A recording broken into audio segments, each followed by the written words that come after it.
Welcome to Health Bulletin, and today we're discussing a significant development in healthcare policy, President Trump's recent executive order on in vitro fertilization or IVF treatment.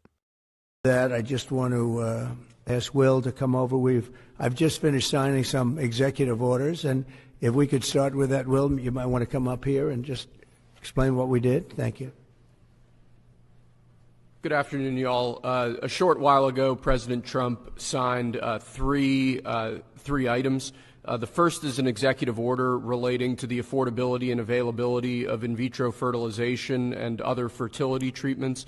These are treatments that have become unaffordable for many Americans, or have been unaffordable for many Americans.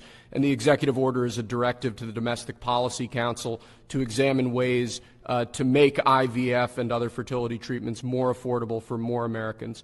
The second item that we signed was a presidential memorandum imposing radical transparency requirements on government departments and agencies, in keeping with President Trump and the administration's broader commitment to governmental transparency. What this presidential memorandum would do is require, as waste, fraud, and abuse is uncovered, as programs are canceled, and ultimately as taxpayer dollars are saved, this presidential memorandum would require departments and agencies to make all of the details of that freely available to the public.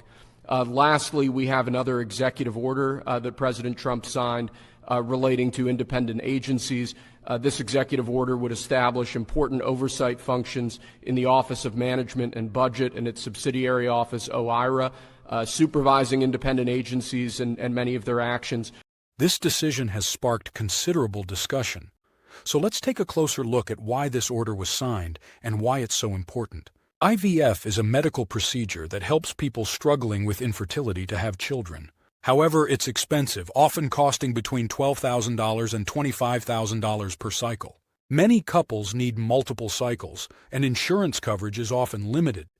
The issue of IVF gained national attention after a controversial Alabama Supreme Court ruling that classified frozen embryos as children.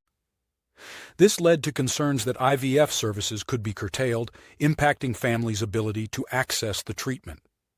I'm announcing today in a major statement that under the Trump administration, your government will pay for, or your insurance company will be mandated to pay for, all costs associated with IVF treatment, fertilization for women, IVF treatment.